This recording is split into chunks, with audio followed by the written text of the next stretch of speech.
دا یو خور سوال کړی دی چې ښځه خاوند په کور کې دننه لنډې تنګې جامې استعمالولی شي او که نه. الجواب اصل دا دی، ګوره یاده کړئ دا خبره، اصل دا دی بنیاد چې ښځه به ځان ښایسته کوي نارینه ته او نارینه به ځان ښایسته کوي ښځې ته په هر هغه طریقې سره چې هغه شریعت روا کړي. الله وی ولهن مثل الذي عليهن، د دې زنانو هم داسې حق دی لکه څنګه چې په دوی باندې د نارینو حق دی. نو د دې بعضو دا سوچ دی چې زنانه به موږ ته ځان ښایسته کوي او موږ به دغه شان ګرځو. د یو نیم ته چې وګوري سړی وایي چې یا الله د ده سره به دا ښځه ګزاره څنګه کوي، خو د ده هم ګوره دا ارمان دی چې زه کور ته ورشم او هغوی ځان سم سنبال کړی او خوشبویي لګولي او د ده سره به 2 منټه کیم نه ني. ځکه د عبدالله بن عباس رضی الله عنهما بارک راځي وی چې انی لاتزین لامرأتی کما تتزین لی، او زه وی ځان داسې ډولی کوم ځان ښایسته کومه لکه څنګه چې زنانه ځان ښایسته کوي ماته. او کله چې به یو روایت کې راځي کله چې به کور ته ننوتو د درس نه بعد او شاګردان به ورسره وو نو په دې ویښتو کې به یې لون لاس و، دا ږیره به یې برابر کړه، پټکی به یې برابر کړو. د هغو دې تپوس وکړو کور ته چې ته ننوځي دا کار وکړي، سړی کور نه راوځي ځان سیټ کړي. هغه ورته وایي زه چې کور ته ننوځم زما دا زړه غواړي چې زه کور ته ورننوځم زما به یو ښایسته زنانه نظر پرېوځي. دغه شان د هغې به هم زړه دا غواړي چې زما خاوند بار نه راشي او په یو ښایسته شکل کې راننوځي. نو دا د هغې هم حق دی او ستا هم حق دی. او چې اوس ته کور ته ورننوځي او په داسې زنانه دې نظر پرېوځي طبیعت ته لکه خراب کړي، سره د ګیلو او شکو او د چغو چغارو ورننوځي او په بد حل. زمونږ په زنانو کې یو بل عجیبه کار دی سبحان الله، لکه بهر ځي له ځان ښایسته کوي، لکه اوس د چا پروګرام دی واده دی روټۍ هلته به ځان ښایسته کوي، هلته زنانه دي او دا ځان ښایسته کوي. هغه د چا دپاره چې ځان ښایسته کول پکار دي.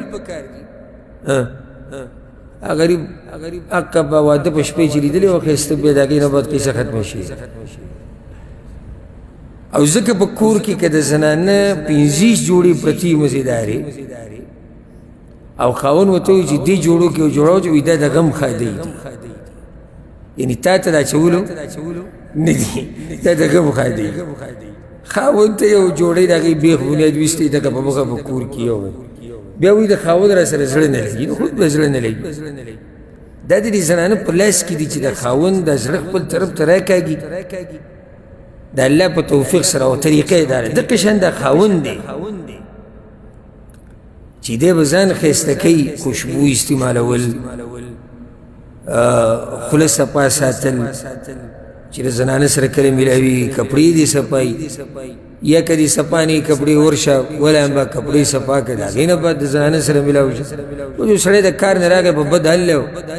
هغه حل کې پرېوتو په کټ کې او د زنانه سره خوا کې، دا حقایق چې دې نه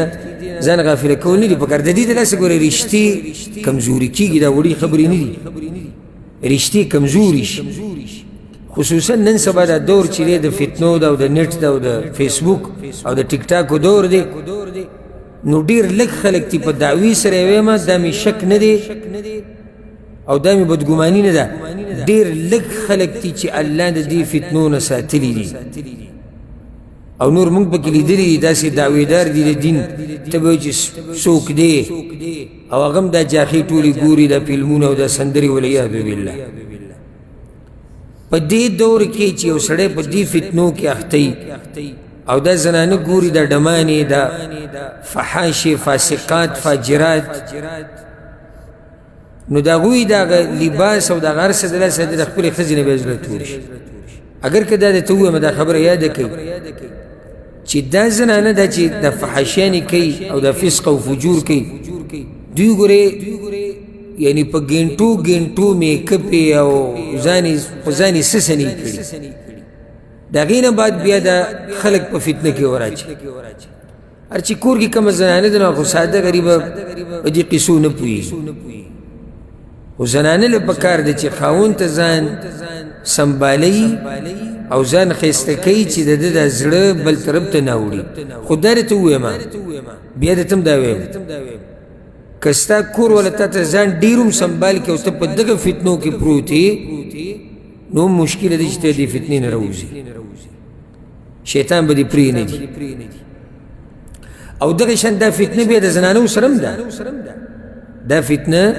د زنانو سره هم ده او ډېرې کمې زنانې دي چې هغه الله د دې فتنو نه ساتلي دي او په دې موبایلو پوهېږي هم نه ګنې داسې زنانه پکې شته چې هغه د فیسبوک او دا ټیک ټاک او دا کیسې میسې دا ټولې ورته معلومې دي او لګیا یې پکې نو سړي له هم پکار ده چې د خپلې ښځې خیال ساتي اوله کې او بیا د هغې سره داسې معاملات داسې طریقه چې د هغې زړه د ده نه وانه وړي نو د هغې یو طریقه دغه ده چې سړی ځان صفا سوتره ښایسته ساتي چې اوس ورنه روځي او بد حاله او بیا پکې د نسوارو شوړم لګولي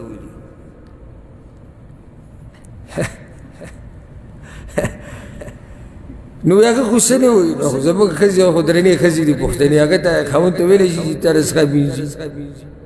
یا څه په بد حال خو زړه کې خو خبره لازم راځي په دې څوک نه پوهېږي که نه پوهېږي په دې خو ماشوم پوهېږي خو غریبه احتراما څه نه شي ویلی نور په زړه باندې پولۍ ولاړي خو څوک ویلی نه شي نو عبدالله بن عباس به ځان ښایسته کوو چې کور ته ورننوتو نو اولنۍ مسله دا ثابته شوه چې ښځې له پکار دي چې خاوند ته ځان ښایسته کړي او خاوند له پکار دي چې ښځې ته ځان ښایسته کړي و دویمه مسله دا یاده کړه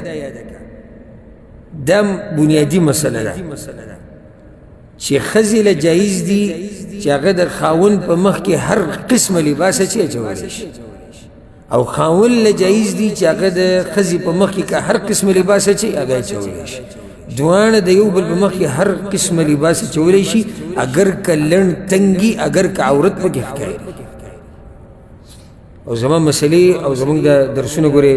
ښه واضح ځکه چې د اوسه پورې مولیانو دا خلک په تیرو کې ساتلي دي بعض مسلې وایي د عوامو نه دي او بعض مسلې چې د پردي دي او بعض دي جوهري دي او بعض اختلافي دي او د هغې د لاسه د عوامو دغه حال دی چې د دین په لسمه برخه باندې په صحیح طریقه نه پوهېږي حدیث کې دا راځي د معاویه القشیري رضی الله عنه روایت دی هغه پیغمبر صلی الله علیه وسلم ته یا رسول الله عوراتنا زموږ د عورتونه ما نأتي منها وما نذر یعنی کم پکې ښکاره کولی شو کم نه پیغمبر صلی الله علیه وسلم ورته احفظ عورتک د خپل عورت خیال کوه الا من زوجتك او ما ملكت يمينك یو سوای د خپل خزینه او د وینځنه